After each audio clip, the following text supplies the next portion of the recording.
அனைத்து நல்லுள்ளங்களுக்கும் வணக்கம். நான் ஆர்கே பேசுகிறேன். விக்மாசோமோட நெக்ஸ்ட் சேனல். வழக்கமாக உலக செய்திகள். இன்றைய சிறப்பு செய்திகள், காசானுடைய அமைதி ஒப்பந்தத்தில் இந்திய மதிப்பில் 1.55 லட்சம் கோடி இன்வெஸ்ட் பண்ணுறாங்க அமெரிக்கா மட்டும் ஆல்மோஸ்ட் 1 லட்சம் கோடிக்கு மேலே போடுறாங்க. பெரிய அளவுக்குள்ள காசாவுக்குள்ள அமைதி ஏற்படுத்தி அங்கே இருக்கக்கூடிய மக்களுக்கு அடுத்த 10 வருஷத்தில் உலகளாவிய அளவில் ஒரு தாக்கத்தை ஏற்படுத்த போகிறோம் அப்படின்னு சொல்லியிருக்காங்க. இதில் கேள்வி என்ன அப்படின்னா, 2 வகையாக பிரிச்சிடலாம். இப்போ ஒவ்வொரு பிணைய கைதிகளாக விடுவிக்கும் போது ஹமாஸ் பயங்கரமாக ஸ்பீக்கர்லாம் வச்சு ஒரு வெற்றி கொண்டாட்டமாக செலிப்ரேட் பண்ணாங்க. நம்ம எந்த ஒரு காரணத்திற்காக இந்த ஆப்ரேஷனை தொடங்கணுமோ இந்த ஆப்ரேஷன் மிகப்பெரிய ஒரு சக்ஸஸ்ன்ற மாதிரிலாம் கொண்டாடினாங்க. வெற்றி கொண்டாட்டத்தின் வெற்றி களிப்பில் இருந்தாங்க ஹமாஸ். அப்போ அவங்களுடைய வெற்றி கிடைத்து விட்டதா? அந்த மக்களுக்கான ஒரு அமைதியான ஒரு வாழ்க்கை காசாவில் கிடைத்து விட்டதா, இல்லை வேற ஏதாவது இவங்க பக்கம் பண்றாங்களான்றதை இன்னொரு ஆங்கிலையும் பார்க்க முடிகிறது காசாவுக்குள்ளார. அதை தாண்டி சுற்றி இருக்கக்கூடிய அரசியல் நிலவரங்கள் என்ன? ஈரான் கடுமையான எச்சரிக்கைகள் கொடுத்திருக்கிறது. உக்ரைனுக்கு ஒரு சிறிய நிபந்தனை கொடுத்திருக்கிறது ஐரோப்பா. அனைத்தும் ஒருங்கிணைந்த ஒரு தகவலா, ஒரு சூப்பரான அப்டேட்டை பார்த்தலாம். நேராக சம்பவ இடத்துக்கு போயிட்டே இருக்கலாம் நம்ம. ஸோ வீடியோக்குள்ள போகிறதுக்கு முன்பு நீங்கள் நம்ம சேனலை சப்ஸ்கிரைப் பண்ணலாம். சப்ஸ்கிரைப் பண்ணிட்டு வாங்க. மறக்காம பெல் பட்டன் கிளிக் பண்ணி ஆல் ஆப்ஷன்ஸ் கொடுங்க. வீடியோ கொடுக்கலாம்.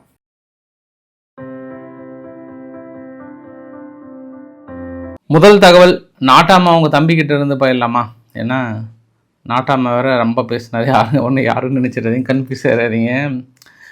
யூகேனுடைய மன்னர் தான் சொல்கிறேன். 3ஆம் சார்லஸ் இருக்கிறார்ல, அவருடைய தம்பி ஆண்ட்ரூ மவுண்ட் பேட்டன் அவர்களை நேற்று கைது பண்ணாங்க.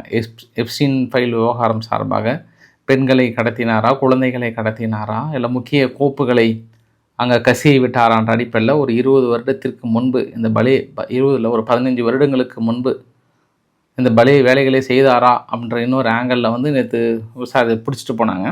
அப்போ நாட்டாம சொல்லிட்டாரு, எந்த பசுபதியாக இருந்தாலும் சட்டம் தன் கடமையை செய்யும், அந்த சட்டத்துக்கு முன்பு மன்னராக இருந்தாலும் மக்களாக இருந்தாலும் ஒன்று தான் அப்படின்னு சொன்ன உடனே சுற்றி இருக்கிற மக்கள்லாம் ஒரே கைத்தட்டலே, எங்கள் நாட்டாமையை பார்த்தியாலே இப்படி தான் இருக்கணும், உலகத்துக்கே முன் உதாரணமாக்குறாரு எங்கள் 3ஆம் சார்லஸ். தனது சொந்த தம்பியாக இருந்தாலும் தனது அதிகாரத்தை பயன்படுத்தி எதுவுமே பண்ணாமல், தம்பி நீ ஜெயிலுக்கு போ தம்பின்னு அனுப்பி வச்சார் பற்றியா, அவர் தான் எங்கள் மன்னர், இல்லையே கொண்டாடுங்களே அப்படின்னு யார் யூகே தரப்பில் இருந்தாங்க. ஆனால் கூட்டிகிட்டு போனவங்க ஒரு 11 மணி நேரம் சிறப்பு விசாரணை என்ற பேரில் அவருக்கு சாப்பாடெலாம் போட்டு, சார் உங்களுக்கு நல்லா ஒன்றும் எந்த பிரச்சனையும் இல்லை, சேஃபாக இருக்கீங்களான்னு பார்த்துட்டு மறுபடியும் சொந்த பிணையின் அடிப்படையில் வீட்டுக்கு அனுப்பி வச்சிட்டாங்க. ஸோ தட்டனே வருது பாருங்க, சாப்பிட்ற ஞாபகத்திலே இருந்து அப்படி தான் இருக்குன்னு நினைக்கிறேன். சட்டம் தன் கடமையை செய்யும் அப்படின்னு சொன்னதும் நல்ல கடமையை செய்து விட்டதான்ற இன்னொரு ஆங்கிளில் பார்க்கலாம். இப்போ ட்ரம்ப் அவர்கள் பேசப்படுறதுக்கு முன்பு எப்ஸ்டீன் விவகாரம் பயங்கரமாக பேசிகிட்டு இருக்காங்க. இந்த எப்ஸ்டீன் விவகாரத்தை டைவர்ட் பண்ணணும் அப்படின்னா ஒரே ஆப்ஷன், அவங்களுக்குள்ளே இருக்கக்கூடிய அந்த ஏரியா 51 இருக்கக்கூடிய மர்மமான பகுதிகளை வெளியிட வேண்டும்.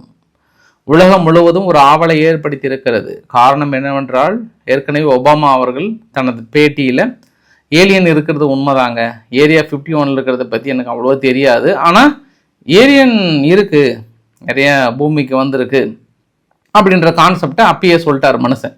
அதிலிருந்து கொஞ்சம் அப்படியே லைட்டாக புகைய ஆரம்பித்த உடனே இன்றைக்கி ட்ரம்ப் சொல்லிட்டார், நீ என்னலே பண்ணுற, அவ்வளோதான் எப்ஸ்டீன் ஃபைலை வெளியிட்ட மாதிரியும் ஒபாமா அந்த கிளாசிஃபைடு இன்டர்னல் டாக்குமெண்ட்டை முழுமையாக ஏலியனுடைய லைஃப்பை பற்றியோ இல்லை ஏலியனுடைய பறக்கு தட்டுக்கள் கிடைச்சதா கிடைக்கலையா அனைத்து புகைப்படங்களையும் எடுத்து வெளியிட்டுருங்களே, இதுக்கப்புறம் நம்ம பொறுமையாக இருக்கக்கூடாது அப்படின்னு சொல்லிட்டாங்க. இதுக்கப்புறம் அவ்வளோதான், மக்கள் பறக்கும் தட்டை பற்றியும் இல்லை விண்வெளி நிகழ்வுகளை பற்றியும் பெரிய அளவுக்குன்னு ஒரு வாரத்துக்கு ஓடுன்னு நினைக்கிறேன். இதில் இன்னும் கொஞ்சம் அடிஷ்னலாக அப்படி இப்படின்னு இப்போ ஏஐ இமேஜஸ் வேறு வேறு லெவலில் வந்திருக்கு. அதோட சேர்த்து ஒரு புகைப்படத்தை வெட்டி ஒட்டி இப்படி தான் ஏலியன்களோட காஃபி குடிக்கிற மாதிரிலாம் அமெரிக்கா வெளியிட்டாங்கன்னா, எப்ஸ்டீனாவது கப்ஸ்டீனாவது தூக்குப்பா ஏலியன்கள்னு இன்னும் ஒரு வாரத்துக்கு அதுதான் தூக்கிட்டு ஓட போகிறாங்க.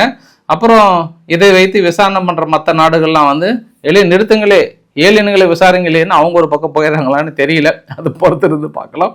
இது ரொம்ப ஒரு முக்கியமான தகவலாக பார்க்கப்படுகிறது. அடுத்து இன்னொரு விவகாரங்க, பிரான்ஸ் அதிபர் மேக்ரன், நம்ம பாட்டியோட பேரை, ரொம்ப முக்கியமாக நேற்று ஒரு கருத்தை ஒன்று தெரிவித்தார். இந்த கருத்து ரொம்ப ஒரு பாதிக்கப்பட்டிருக்கிறது. அப்படி என்ன இந்தியாவுக்குள்ளே வந்து பாதிக்கப்பட்டிருக்குதான்னா, இந்தியாவை நான் ரொம்ப லவ் பண்ணுறேன், எனக்கு ரொம்ப பிடிச்சிருக்குன்னு தான் சொல்லிட்டு போனார் மனசு. அவருக்கு என்ன பாதிப்படைஞ்சுன்னு சொன்னேன்னு கேட்குறாங்களா? கேட்குறீங்களா சொன்னாருன்ட்டு. அதாவது நேற்று அந்த ஃப்ரீடம் ஸ்பீச்சை பற்றி சொல்லியிருந்தார் இல்லையா? இந்த ஃப்ரீடம் ஸ்பீச் அப்படின்னா என்ன நினைக்கிறீங்க? இப்போ நான் வந்து ஒரு நம்பிக்கையின் அடிப்படையில், இல்லை நீங்களோ நானோ, இல்லை நானோ ஒரு நாட்டோட அதிபரோ ஒரு ஈக்குவல் ரிலேஷன்ஷிப் அடிப்படையில் பேசுகிறோம். ஒரு நம்பிக்கை, நான் அவர்கிட்ட பேசுகிறேன், அவர் என்கிட்ட பேசுகிறாரு. இப்போ அந்த பேச்செல்லாம் வந்து எந்த ஒரு டிரான்ஸ்பரன்சி அப்படின்னா, ஒரு நம்பிக்கையின் அடிப்படையில் ஒரு சில விவகாரங்களை நம்ம ஒரு தலைவர்கிட்ட பேசுகிறோம். ஆனால் அந்த அல்காரத்தை கொண்டு வந்து பயாஸ்டாக வெளியிடுவது என்பது வந்து நாட் எ ஃப்ரீ ஸ்பீச். அது வந்து ஒரு சுதந்திர பேச்சே கிடையாது. இது வந்து ஒரு ரேசிஸ்ட் ஸ்பீச். ரேசிஸ்ட் ஸ்பீச் அப்படின்றத அதாவது என்ன சொல்கிறாருன்னா, தான் வந்து ஒரு பெரிய ஆள் அப்படின்றதுக்காக முன்னிலைப்படுத்துவதற்காக இதெல்லாம் ஒரு டிரான்ஸ்பரன்சியா, இல்லை இதெல்லாம் ஒரு ஃப்ரீ ஸ்பீச்சா அப்படின்னு சொல்லிட்டு ரொம்ப காட்டமான ஒரு பதிலை சொல்லியிருந்தார். மனுஷன் ஏன் திடீர்னு இவ்வளோ வெடிச்செறிகிறாரு இந்த ஃப்ரீ ஸ்பீச்சை பற்றி பேசும்போது இதெல்லாம் பயங்கரமாக பேசுகிறாரு அப்படின்னா, அதுக்கப்புறம் தான் இந்த காசா அமைதி ஒப்பந்தத்துக்குன்னு ஒரு 40 நாடுகளுக்கு மேலே போய் கலந்துக்கிட்டாங்கல்ல, அதில் போயிட்டு ட்ரம்ப் அவர்கள் பேசின வார்த்தையை பாருங்கள். அதுவும் ஃபஸ்ட்டு மற்ற விவகாரத்தை பற்றி பேசுங்க, ஈரானை பற்றி பேசுகிறீங்க, மற்ற விவகாரத்தை பேசுகிறீங்க, வெனிசுலாவை பேசுகிறீங்க. ஆனால் மேக்ரன் அவர்களை பார்த்துட்டு மேக்ரன் வந்து இவருக்கு கால் பண்ணாராம். யாருக்கு? டொனால்ட் அவர்களுக்கு கால் பண்ணாராம். டொனால்ட் வந்து சொல்லிட்டாராம், மேக்ரன் ப்ரைஸ் இந்த ட்ரக் ப்ரைஸ் எல்லாம் வந்து ரொம்ப அதிகமாக இருக்குது, நீங்கள் கொஞ்சம் குறைக்கணும் அப்படின்னு சொன்னாராம். அதெல்லாம் நான் உங்ககிட்ட பிஸ்னஸ் பண்ணுவோன்னாராம். உடனே அவர் வந்துட்டு அதெல்லாம் வாய்ப்பே இல்லை, ட்ரக் ப்ரைஸை குறைப்பதற்கெல்லாம் வாய்ப்பே இல்லை அப்படின்னோடனே இவர் சொன்னாராம், யார்? ட்ரம்ப் சொன்னாராம், ஓஹோ அப்போ 100% வரி போட்டுட்டுமா அப்படின்னோடனே, no no no no no no I will do it ஒன்றும் பிரச்சனை இல்லை Donald, why you do this அப்படின்ற மாதிரி. உடனே இதெல்லாம் இந்த நக்கல் பேச்சு தானே, உடனே நான் 100% வரி போட்டுமான உடனே அவர் சொல்கிறது பண்ணால் அப்படியே கிட்டத்தட்ட அப்படியே நெஞ்ச நக்கிட்டாரு. அந்த அளவுக்கு என்கிட்ட கெஞ்சினாரு மேக்ரன் அவர்கள். கடைசியில் அந்த 100% வரி தான் இன்னைக்கு வந்து வழிக்கு வந்திருக்கு அப்படின்னு சொல்லி என்கிட்ட கெஞ்சினாருன்னு சொல்கிறாங்க. இது ரொம்ப ஓவர் தானே.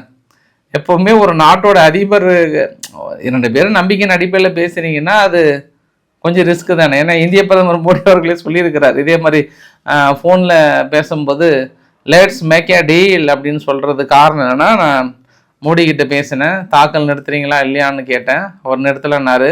அப்போ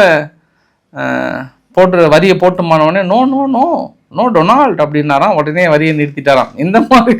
இந்த மாதிரியான விஷயங்களை எல்லா நாட்டு தலைவர்களும், அந்த தலைவர்கள் ஏதாவது பேசினாங்கன்னா உடனே அதில் நான் தான் கிங்கு, நான் பேசுனதில் அவங்க பயந்துட்டாங்கன்ற ஒரு பிம்பத்தை வந்து கட்டவிழ்த்துட்டே இருக்கிறாரு ட்ரம்ப் அவர்கள்.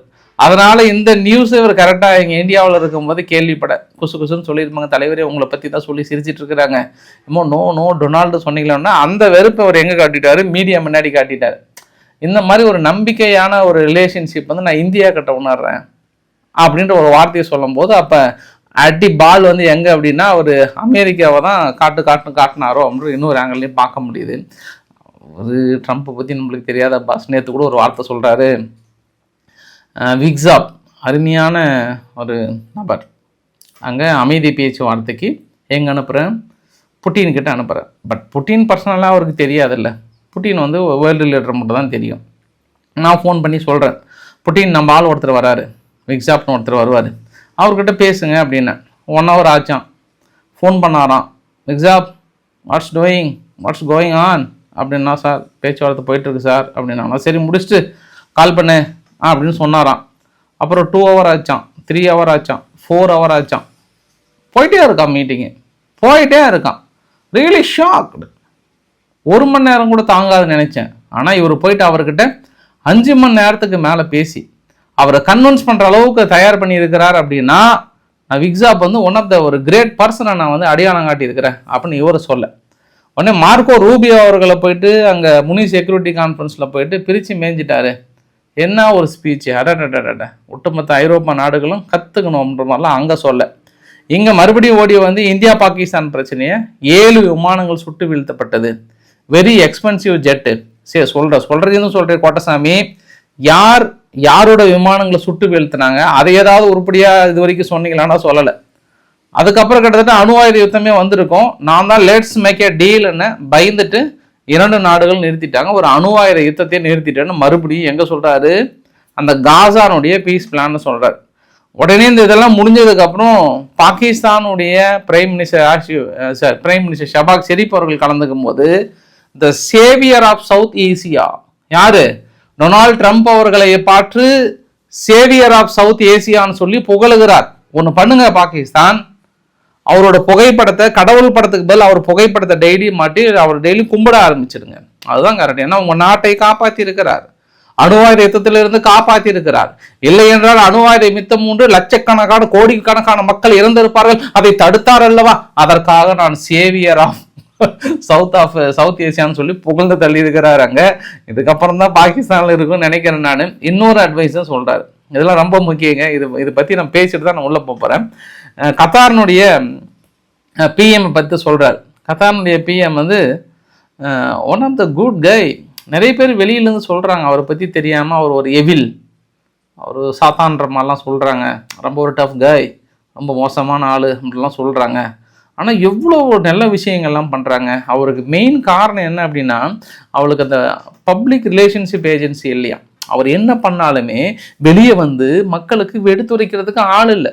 கத்தாரில் நிறைய அநேக நல்ல காரியங்களை செய்தும் மக்களுக்கு வெளிப்படுத்தாமல் இருக்கிறார் என்றால் என்ன காரணம் கொஞ்சம் பாருங்க. எல்லாம் உங்கள் பேர் போயிடும், நீங்களாம் ப்ரொமோட் பண்ணுங்க அப்படின்னு சொல்ல வேண்டாரு கத்தாருக்கு. சரி, இப்போ இந்த முக்கியமான அமைதி ஒப்பந்தம், காசாவுக்கான அமைதி டீலில் Kazakhstan, Azerbaijan, UAE, Morocco, Bahrain, Qatar, Saudi Arabia, Uzbekistan, Kuwait மற்ற இவங்கெல்லாம் சேர்ந்து $7 பில்லியன் பக்கம் வந்து ரிலீஃப் பேக்கேஜ் கொடுக்குறாங்க. மீதி அமௌண்ட் எல்லாமே அமெரிக்கா போடுறாங்க. இந்திய மதிப்பில் 1.55 லட்சம் கோடி, மிகப்பெரிய ஃபண்டு தாங்க, பெரிய ஒரு ஃபண்டு இல்லை.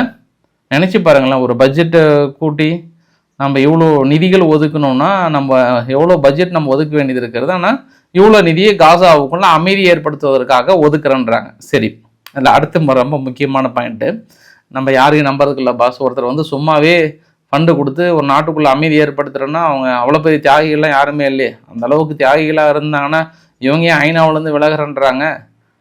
வேர்ல்டு ஹெல்த் ஆர்கனைசேஷன் என்ன சொல்கிறாங்கன்னா, அமெரிக்கா விலகினதுனால அடுத்து 2030 1 கோடி 1.5 கோடி மக்கள் வந்து இறக்கப்பதற்கான வாய்ப்புகள் இருக்குது, முறையான தடுப்பூசி கிடைக்காதனால அப்படின்லாம் சொன்னாங்க. அதையெல்லாம் அங்கெல்லாம் விட்டுட்டு இங்கே ஓடி வந்து கொடுக்குறாங்கன்னா நிறைய வளங்கள் இருக்குது அப்படின்னு இன்னொரு ஆங்கிளில் பார்க்கலாம். Indonesia, Morocco, Kazakhstan, Kosovo, Albania இவங்க வந்து வீரர்கள் அனுப்புகிறாங்க. கிட்டத்தட்ட 5000 வீரர்கள். இந்த வீரர்கள் நிலையாக காசாவுக்குள்ளே இருக்க போகிறாங்க. காசாவுக்குள்ளேருந்து ஒரு அமைதியை ஏற்படுத்த போகிறாங்க. அதனால் அந்த போர்ட் ஆஃபீஸில் ரொம்ப முக்கியமாக 2 நாட்டு தலைவர்கள் கவனிக்கப்பட்டார்கள். அதனுடைய வீடியோ பதிவும் பாருங்கள். ஒன்று மிலை, அர்ஜென்டினாவுடைய அதிபர் மிலை அவர்களும் ஹங்கேரி பிரதமர் விக்டர் ஓர்பன் அவர்களையும் என்னையும் நீங்கள் பிரிக்கவே முடியாது, அந்த அளவுக்கு நாங்கள் காலங்காலமாக நட்பால் பிணைக்கப்பட்டிருக்கிறோன்னு சொல்லிட்டு ட்ரம்ப் அவர்கள் ஒரே பெருமையாக பேசியிருக்கிறார். அதில் பேசும்போது கூட போர்ட் ஆஃபீஸை வந்து ட்ரம்ப் என்ற ஒற்றை நபர் எடுத்த முன்முயற்சியினால தான் இந்த இடத்துல அமைதி ஏற்படுது. மேபி அடுத்த கூட்டம் வந்து நார்வேல் நடக்கலான்னு நார்வே வந்து என்கிட்ட ரெக்வஸ்ட் வச்சாங்க இந்த போர்ட் ஆஃபீஸ் அப்படின்னு சொல்லிட்டு, ஓ ஐ சா திஸ் நோட், ஏதோ நோட்டில் இருக்கிறத பார்த்து படிச்சுட்டேன், ஐ ஆம் எக்ஸைட்டட். நார்வே எப்படி அனௌன்ஸ் பண்ணாங்களா? Oh no no no no, அவங்களாம் இப்படி பண்ணுறதுக்கு வாய்ப்பு இல்லையா. ஆனால் நோபல் பரிசு மட்டும் கரெக்டாக கொடுக்க மாட்டாங்க. நோபல் பரிசு கொடுக்குற நார்வே பண்ணலை, ஆனால் நான் பண்ணுறேன், ஆனால் எனக்கு நோபல் பரிசு இல்லை. ரொம்ப முக்கியம். அவர் எப்படி குத்தி காட்டினாருன்னா, ஃபஸ்ட்டு ஏதோ படிச்சுட்டாராம், அப்புறம் பார்த்தா நோட்டில் இருக்கிறத பார்த்து படித்தா நார்வேவா நோபல் பரிசே கரெக்டாக கொடுக்க வக்கு இல்லைன்றாரு. அவர் சொன்ன வார்த்தையில் நான் எவ்வளோ முயற்சி எடுத்து போர்ட் ஆஃப் ஃபீஸ் எடுத்து இந்த பூ உலகில் இப்போ அமைதி ஏற்பட்டு அமைதி மலர்கின்ற சத்தம் அனைவரும் காதுகளையும் ஒலிக்கிறது என்றால் யார் காரணம்? இந்த ட்ரம்ப் அவர்கள் அடியேன் தான் காரணம், இல்லை நார்வேவா காரணம்? அவங்களுக்கு என்ன தெரியும், நோபல் பரிசை பற்றி என்ன தெரியும் அப்படின்றாரு. அப்புறம் கடைசியில் தான் சொல்லிட்டேன், அந்த ஏதோ ஒரு படத்தில் மேடையே கொடுத்து தொலைங்கடா அந்த நோபல் பரிசுன்ற மாதிரி, எப்பா தயவு செய்து கொடுத்துருக்க மாட்டோம் ஒரு ஃபைனல் ரெக்வெஸ்ட் வச்சுட்டு. அப்புறம் துருக்கி சார்பாக ஒன்று சொல்கிறார், ஆக்கன் ஃபிடன் அவர்கள் என்ன சொன்னார்னா, காசாவுக்குள்ளார மறுகுடியமர்த்தல், மருத்துவம், எஜுகேஷன் செக்டர், அப்புறம் போலீஸுக்கு ட்ரைனிங் கொடுக்கறது, இது எல்லாமே இன்டர்நேஷ்னல் ஸ்டாண்டர்ட் அடிப்படையில் பெரிய அளவுக்கு நாங்களும் இருக்கிறோன்றதுல ரொம்ப பெருமிதம் அடையணுன்ற மாதிரிலாம் சொன்னார். ஆனால் துருக்கி அதிபர் எர்டகன் அவர்கள் எங்களோட மேற்பார்வையில் இருக்கணுன்றதுல அங்கே தெளிவாக இருக்குன்றாங்க. ஆனால் இஸ்ரேல் வந்து துருக்கியினுடைய வீரர்கள் உள்ள வந்து பங்கு பெறக்கூடாதுன்னு சொல்லிட்டாங்க. சரி, உங்களுக்கு ஒரு வரைபடத்தை காட்டுறேன். இந்த வரைபடத்தில் கீழே இருக்கிறத பாருங்கள். மிஷன் ஆஃப் காசாவில் ஃபஸ்ட்டு பிளான் என்ன அப்படின்னா ஆயுதங்களை கலெக்ட் பண்ணுறது. ஹமாஸ் கிட்ட இருந்து ஒட்டுமொத்தமாக ஆயுதங்களை கலெக்ட் பண்ணி அவங்களை நில் பண்ணிடுறாங்க. டனல் எல்லாத்தையும் வந்து டிஸ்ட்ரக்ட் பண்ணுறாங்க. கீழே ஏதாவது இருந்ததுன்னா செக்யூரிட்டி ஜோனை உருவாக்குறாங்க. அப்புறம் ஆர்ம் வந்து ஆயுதங்கள் முழுமையாக இருந்ததுன்னா கம்ப்ளீட்டாக உள்ள நுழைய முடியாத அளவுக்கு அடுத்த தடைகளை கொண்டு வராங்க. அப்புறம் போலீஸுக்கு ட்ரைனிங் கொடுக்குறாங்க. போலீஸுக்கு ட்ரைனிங் கொடுக்குற 2 நாடுகள் யாருன்னா எகிப்து, ஜோர்டன். 12,000 போலீஸ் ஆஃபீஸரை உருவாக்க போகிறாங்க. குறிப்பாக 5 நாடுகள் Indonesia, Morocco, Kazakhstan, Kosovo, Albania சேர்ந்து 20,000 வீரர்களை வந்து திட்டம் தீட்டி இருக்கிறாங்க. இல்லை நார்த்து காசா பகுதி இருக்கு இல்லையா, நார்த்து காசாவில் கொசோவோ வீரர்களை நிறுத்த போகிறாங்க. காசா சிட்டி இருக்கு இல்லையா, அந்த இடத்துல கசகஸ்தான் வீரர்களை நிறுத்த போகிறாங்க. டைர் அல் பலாஃப்ன்ற பகுதியில் அல்பேனியா வீரர்களை நிறுத்த போகிறாங்க. கான்யூனிஸ் பகுதியில் தான் மொராக்கோனுடைய வீரர்களை நிறுத்த போகிறாங்க. ராஃபானுடைய எல்லை பகுதியில் இந்தோனேஷியாவுடைய வீரர்களை நிறுத்த போகிறாங்க. இந்த போர்டு ஆஃபீஸுக்கு தலைமை பொறுப்பு அமெரிக்கா. அதுக்கான கமாண்டர் ISF MG ஜாஸ்பர் ஜெஃபன் சொல்லிட்டு அமெரிக்கா உருவாக்குறாங்க, 2 ஸ்டார். அப்புறம் டெப்டி கமாண்டர் இந்தோனேஷியாவுக்குள்ள செக்டர் கமாண்டரை வந்து உருவாக்குறாங்க. இதுதான் இப்போதைக்கான திட்டம். இந்த அருமையான திட்டத்தில் சில டைம் உள்ள ரொம்ப தீவிரமாக பேசிகிட்டு இருக்கும்போது ட்ரம்ப் அவர்கள் தூங்கிட்டு இருந்தார், குரட்டை விட்டார் அப்படின்ற பதிவுகளும் வந்திருந்தது, பார்க்கலாம். ஆனால் இதில் என்ன அப்படின்னா, இப்போ காசா அவங்க வீடியோ பதிவு கூட ஷேர் பண்ணியிருந்தாங்க, பெரிய அளவுக்கு ஷேர் பண்ணியிருந்தாங்க. அங்கே இருக்கக்கூடிய மக்களுக்கு இனி அமைதி வாழ்க்கை கிடைத்து விடும். அப்போ ஹமாஸ் எடுத்த முயற்சியில் மிகப்பெரிய வெற்றி அடைஞ்சிட்டாங்க நம்ம சொல்ல முடியுமா? ஹமாஸ் இதை தானே எதிர்பார்த்தாங்க. காசாவுக்குள்ளார எங்களுக்கான ஒரு தனி நாடு வேணும், வேர்ல்டு லெவலில் பெரிய அளவுக்கு எங்களுக்கான முன்னுரிமை வேணுன்ற அடிப்படையில் தான் அதை இஸ்ரேல் வந்து கெடுக்கிறது, இஸ்ரேல் தடுக்கிறது, எங்களை ஆக்கிரமிக்க பார்க்கறதுன்னு அடிப்படையில் பெரிய அளவுக்கு ட்ரை பண்ணாங்க. இன்னைக்கு காசா வெற்றி பெற்றாங்க, அப்படி தானே சொல்ல முடியும் நம்ம. ஏன்னா நம்ம அந்த அமைதி ஒப்பந்தம் ஏற்பட்டதுக்கு அப்புறமும் சரி, காசா செலிப்ரேஷன், அதுக்கு முன்னாடி வந்து 2 தடவை பிணைய கைதிகளை விடுவிக்கும் போதெல்லாம் ஸ்பீக்கரை வச்சு அவங்களுக்கு மலர் தூவி இந்த காசா மக்களுக்கான மறுவாழ்வை ஏற்படுத்தி கொடுத்துட்டீங்கன்னு சொல்லிட்டு பெரிய அளவுக்கு போற்றி புகழ்ந்த அந்த டீமுக்கெல்லாம் ஒரே ஒரு கேள்வி, இது நீங்கள் வெற்றின்னு நினச்சிங்கன்னா அந்த வெற்றி உங்களுக்கு சமர்ப்பணம், அவ்வளோதான், ஒன்றும் கிடையாது. நம்ம ஒன்றும் சொல்கிறதுக்கும் இல்லை. ஆனால் நான் என்ன நினைக்கிறேன்னா, இஸ்ரேல் விரித்த வலையில், அமெரிக்கா வருத்த விலையில் காசா செய்த ஒரு பெரிய தவறு கடைசியில் அவங்களுக்கு எகெயின்ஸ்டாகவே மாறி இருக்கு. அதுதான் ஆரம்ப கட்டத்தில் நிறைய பேர் சொன்னீங்க, காசா மிக அற்புதமான வேலைகளை செய்து விட்டது, இப்போ இல்லைன்னா எப்போ, நான் எங்கள் மண்ணை மீட்டே ஆகணும், எங்கள் மக்களை மீட் ஆகணும்னு சொன்னவங்களுக்கும் இதே சமர்ப்பணமாக எடுத்துக்கோங்க. கடைசியில் பாருங்கள், அந்த ஆயுதங்களை முழுமையாக அவங்க சமர்ப்பித்தே ஆக வேண்டும். இது எல்லாத்துக்கும் அமெரிக்கா மேற்பார்வைன்னு போட்டாலும் அமெரிக்கா இஸ்ரேல் இணைந்து மேற்பார்வையில் ஈடுபட போகிறாங்கன்ற ஒரு கூடுதல் தகவல். இவ்வளோ செலவு பண்ணுறாங்க, 1.55 லட்சம் கோடி அளவுக்கு செலவு பண்ணுறாங்கன்னா அங்கே இருக்கக்கூடிய எண்ணெய் வளங்களை எடுத்து அதை ஈக்குவல் பண்ணாமல் அமெரிக்கா இருக்க மாட்டாங்கன்றது ஒரு கூடுதல் தகவல். ஏன்னா எண்ணெய் வளங்கள் அப்படின்னும் போது அது நார்மலாகவே, இப்போ ரீசெண்டாக நேற்று கூட பார்த்தேன், கிரீஸ் என்ன பண்ணுறாங்க, ஒரு முக்கியமான கடல் பகுதியில் சேவரன் லெட் கன்சோர்டியம் சொல்லிட்டு ஒரு எண்ணெய் நிறுவனத்துக்கு ஆயிலை உறிந்து எடுப்பதற்கான திட்டத்தை கொடுக்குறாங்க.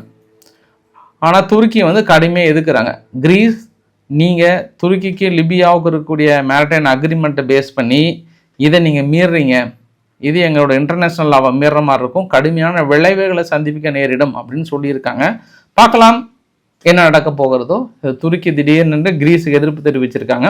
பட் ரீசெண்டாக கூட விசிட் பண்ணாங்க, அப்புறம் நல்லா தான் குசு சந்தோஷமாக பேசிட்டு இருந்தாங்க. பட் திடீர்னு இன்னைக்கு எதிர்ப்பு தெரிவித்திருக்கிறார்கள் என்பது ஒரு கூடுதல் தகவல்.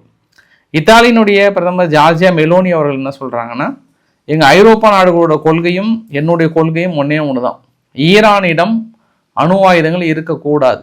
ஈரானிடம் அணு ஆயுதங்கள் இருந்தால் அது தவறான வழிமுறைக்கு சென்றுவிடும், சர்வசாதாரணமாக தீவிரவாதியின் கைகளுக்கெல்லாம் கிடைத்துவிடும். ஸோ ஈரான் அணு ஆயுதம் வைத்திருக்க தகுதி இல்லாத ஒரு நாடு, அதனால் அதை நாங்கள் டிஸ்மேண்டில் பண்ணுவதற்கு அமெரிக்காவுக்கு உதவ நாங்கள் தயாராக இருக்கிறோம்ன்றாங்க.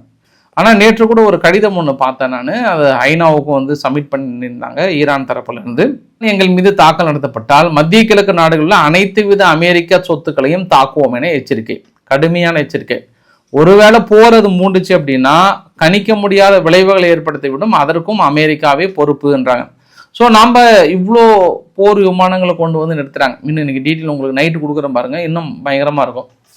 அவ்வளோ போர் விமானங்களை கொண்டு வந்து நிறுத்தினாங்க. இப்போ வால் ஸ்ட்ரீட் ஜேர்னல் என்ன சொல்கிறாங்கன்னா, அமெரிக்கா ஃபஸ்ட்டு ஒரு லிமிட்டட் அட்டாக், ஃபஸ்ட்டு சும்மா அங்கங்கே ஒரு அட்டாக் நடத்திட்டு வெற்றி மாபெரும் வெற்றி, இல்லை ஈரான் வாலே வந்து பேச்சுவார்த்தை நடத்தலே, இல்லைனா இதை விட பெரிய நடக்கணும், ஆனால் ஈரான் ஓடி வந்துடும்ன்ற ஃபர்ஸ்ட் ஆஸ்பெக்டில் சும்மா ஒரு லிமிட்டட் அட்டாக் தான் நடத்த திட்டமிட்டுருக்காங்க அப்படின்னு வால் ஸ்ட்ரீட் ஜேர்னல் சொல்கிறாங்க.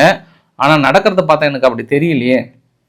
ஃபைனலாக ஒரு ஈரான்கிட்ட 10லேருந்து 15 நாள், அந்த 10லேருந்து 15 நாளுக்குள்ளே பேச்சுவார்த்தைக்கு வரல அப்படின்னா கண்டிப்பாக very bad thing will happen அப்படின்றாங்க. ஸோ பார்க்கலாம், நிஜமாவே 10லேருந்து 15 நாள் வெயிட் பண்ணுறாங்களா இல்லை டைவர்ஷனுக்காக சொன்னாரான்னு தெரியலன்றது ஒரு கூடுதல் தகவல். நெதன்யாகு அவர்கள் ஈரானுக்கு ஒரு கடுமையான வார்னிங், தாக்குதல் நடத்துவது என்பது அமெரிக்காவுக்கு உங்களுக்கு தான் பேச்சு, எங்களுக்கு கிடையாது. அதையும் மீறி நீங்கள் இஸ்ரேல் மீது தாக்கல் நடத்தணும்னு நினைச்சீங்க அப்படின்னா கடுமையான விளைவுகள், கற்பனையில் நீங்கள் நினைக்க முடியாத பாதிப்புகளை ஏற்படுத்தணும். மறுபடியும் ஒரு தடவை 2வது தடவை எச்சரிக்கை கொடுத்துருக்காங்க. நேற்று குறிப்பிட்ட பகுதியில் ஈரான் நோட்டம் அனௌன்ஸ் பண்ணிட்டு பெரிய ஒரு பயிற்சிகளை ஏற்படுறாங்க. போர் விமானங்களை வச்சு ஷூட் பண்ணுறது, இது மாதிரி நிறைய போர் பயிற்சிகள்லாம் மேற்கொண்டாங்க. அப்போ F-4 ஃபைட்டர் ஜெட்டு, அவங்க கிட்ட இருக்கக்கூடிய ஃபைட்டர் ஜெட் வந்து திடீர்னு விபத்துக்குள்ளாகுது. அதில் இருக்கக்கூடிய விமானி இறந்து போகிறாரு, கோ பைலட் வந்து தப்பிச்சிட்டார் அப்படின்ற மாதிரி சொல்கிறாங்க. திடீர்னு போர் பயிற்சியில் போர் விமானங்கள் இந்த மாதிரி ஆகுது அப்படின்னா கொஞ்சம் கேர்ஃபுல்லாக இருந்துக்கோங்க. ஈரான் இன்னும் வரக்கூடிய சூழ்நிலையில் ரொம்ப மோசமாக நீங்கள் பார்க்க போகிறீங்க. லின்சே கிரஹாம் அவர்கள் ஃபைனலாக ஈரான் ஏன் விழ வேண்டும் என்றால் ஜூஸ் மக்களை காப்பாற்ற வேண்டியது அமெரிக்க மக்களோட பொறுப்பு. இப்போ ஈரான் வீழ்ச்சியுற்றால் லெபனானில் இருக்கக்கூடிய ஹெஸ்புல்லானுடைய கைகள் ஒடுங்கிவிடும். ஹெஸ்புல்லா ஒடுங்குச்சு அப்படின்னா சிரியாவுக்குள்ளாரே அங்கேயும் அமைதி ஏற்படும். அப்போ அங்கே ஒரு நாடு வீழ்ச்சியினால அந்த ஏரியாவையும் நாங்கள் அமைதி கொண்டு வர போகிறோம். அமைதி கொண்டு வந்ததுன்னா இன்க்ளூடிங் சிரியாவும் சேர்த்தி தான். இதெல்லாம் வந்தது அப்படின்னா ஆட்டோமேட்டிக்காக ஜூஸ்க்கு மக்கள் சந்தோஷப்படுவாங்கன்ற ஆங்கிளில் வந்து சொல்லியிருக்கிறார். பார்க்கலாம். அதே போல் நாங்கள் கிரீன்லாந்தை பிடிக்கிறதுல எந்த மாற்று கருத்துமே இல்லை. அந்த ஒரு லிட்டில் லேடி, அவங்க பேர் இந்த ப்ரொடஸ்கியன் அவர்கள், டென்மார்க்குடைய பிரைம் மினிஸ்டர் ப்ரொடஸ்கியன் இருக்காங்கல்ல அப்படின்னு சொல்லிட்டு ஒரு பெரிய நாட்டாமைய மாதிரியும் எதை கீழே வந்து பிராந்து கொடுக்க வந்தவங்க வந்து ரொம்ப சின்ன ஆள் மாதிரியும் ஒரு லிட்டில் லேடி வந்து ஏதோ சொல்லிட்டு இருக்காங்க கிரீன்லாந்து விவகாரத்தில். நாங்கள் பிடிக்க தான் போகிறோம் அப்படின்ற மாதிரிலாம் வந்து சொல்லியிருக்காங்க. இந்த வீடியோ நிறைய பகுதியில் இந்த வீடியோ பதிவு பாருங்கள். இவர் வந்து பாகிஸ்தானுடைய சோல்ஜர்ஸ், இந்த பலுச்சிஸ்தான் லிபரேஷன் ஆர்மி என்ன பண்ணுறாங்க, பிடிச்சிட்டு போய் வச்சுக்கிறாங்க. இப்போ இடையில் முந்தானத்து ரம்லான் ஸ்டார்ட் ஆச்சு இல்லை, இங்கே இந்திய ஏசிய பகுதிகளை இங்கே, பட் அங்கே அந்த சைட்லாம் அரபு நாடுகள்லாம் அதுக்கு ஒரு நாள் முன்னாடி ஸ்டார்ட் ஆச்சு. அங்கே என்ன பண்ணாங்கன்னா சவுதி ஓடி வந்து பேச்சுவார்த்தை நடத்தி பிஏல வந்து ரிலீஸ் பண்ணிட்டாங்க 2 பேர்த்த. அப்பயும் ஒருத்தர் 2 பேர் ரிலீஸ் பண்ணல போல அவர் ஒரு வீடியோ வெளியிட்டார். இது மாதிரி ஆசிப் முனீர் அவர் எங்களை கண்டுக்கல, நான் நாட்டுக்காக எவ்வளவோ தியாகம் பண்ணி நான் இராணுவத்தில் பணி புரிஞ்சேன், ஆனால் என்னை மீட்டு வரது கூட அவங்க என்னன்னு கூட கண்டுக்கலன்னு சொல்லிட்டு அவர் கதறி விட்டு அழுத காட்சி பெரிய அளவுக்கு இருந்ததுன்றது கூடுதல் தகவலாக பார்க்க முடியுது. அமெரிக்கா யுஏஇனுடைய பேக்டு ஃபோர்ஸ், ரேபிட் சப்போர்ட் ஃபோர்ஸ்ன்னு சொல்லுவாங்க, RSFன்னு சொல்லுவாங்க, அதில் இருக்கக்கூடிய 3 கமாண்டர்களுக்கு பொருளாதார தடையை விதிச்சிருக்காங்க. பொருளாதார தடை மட்டும் இல்லாமல் அவங்கள சார்ந்த ஒட்டுமொத்த அக்கௌண்ட்டு ஃப்ரீஸ் பண்ண சொல்லியிருக்காங்க. அவங்க எதுங்க உங்கள் நாட்டில் வந்து சொத்து வாங்குறாங்க அப்படின்னு நினச்சிக்கிட்டு. இந்தியாவுடைய செய்திகள், இந்தியா 3வது indigenous nuclear powered ballistic missiles, அதாவது சப்மரைன் நீர்மூழ்கி கப்பலிருந்து தாக்கல் நடத்தக்கூடிய நியூக்ளியர் பவர்டு பேலஸ்டிக் மிசைல்ஸோட சோதனை இந்த வருஷம் ஏப்ரல் மேல மிகப்பெரிய அளவுக்கு பண்ண போன்ற மாதிரி அனௌன்ஸ் பண்ணியிருக்காங்க. ஆல்மோஸ்ட் அது INS அரிதமான் கப்பலில் வந்து சேர்த்துவதற்கான வாய்ப்புகள் இருக்குன்ற மாதிரி சொன்னாங்க. இப்போ லேட்டஸ்ட்டாக கிடைச்ச நியூஸுமே கூட. ஐரோப்பா ஃபைனலாக ஒன்று தான், இன்னும் லீகலாக LGBTக்கு வந்து அங்கீகரிக்கல உக்ரைனுக்குள்ளார, சேம் செக்ஸ் மேரேஜை அங்கீகரிக்கலை. அதனால் நீங்கள் ஐரோப்பாவுக்குள்ளே இணையணும் அப்படின்னா ஃபஸ்ட்டு பேசிக் குவாலிஃபிகேஷன் என்ன அப்படின்னா எந்த ஒரு நாடாக இருந்தாலும் லீகலாக சேம் செக்ஸ் மேரேஜை வந்து அங்கீகரிக்கணும், லீகலாக LGBTக்கு அங்கீகரிக்கணும், அவங்களுக்கான ஒரு ப்ரைட் டேவை உருவாக்கணும். அவங்களே போற்றி புகழ வேண்டும் என்றதான் முதன்மையான நோக்கம். அந்த நோக்கத்திலிருந்து உக்ரைன் பின்வாங்கும் பட்சத்தில் கண்டிப்பாக நீங்கள் ஐரோப்பாவுடன் இணையக்கூடாது. அதனால் சீக்கிரமாக அது ஆக வேண்டிய காரியத்தை பாருங்கன்னு சொல்லிட்டு மிரட்டி இருக்கிறாங்கிறது கூடுதல் தகவல். சரி, ரைட்டு, ஒன்றும் சொல்கிறதுக்கு இல்லை, ரைட்டு தான். பிடிச்சிருந்தா லைக் பண்ணுங்கள், ஃப்ரெண்ட்ஸை ஷேர் பண்ணுங்கள், சப்ஸ்கிரைப் பண்ணுங்கள். Ravikumar, RK channel. நன்றி, வணக்கம்.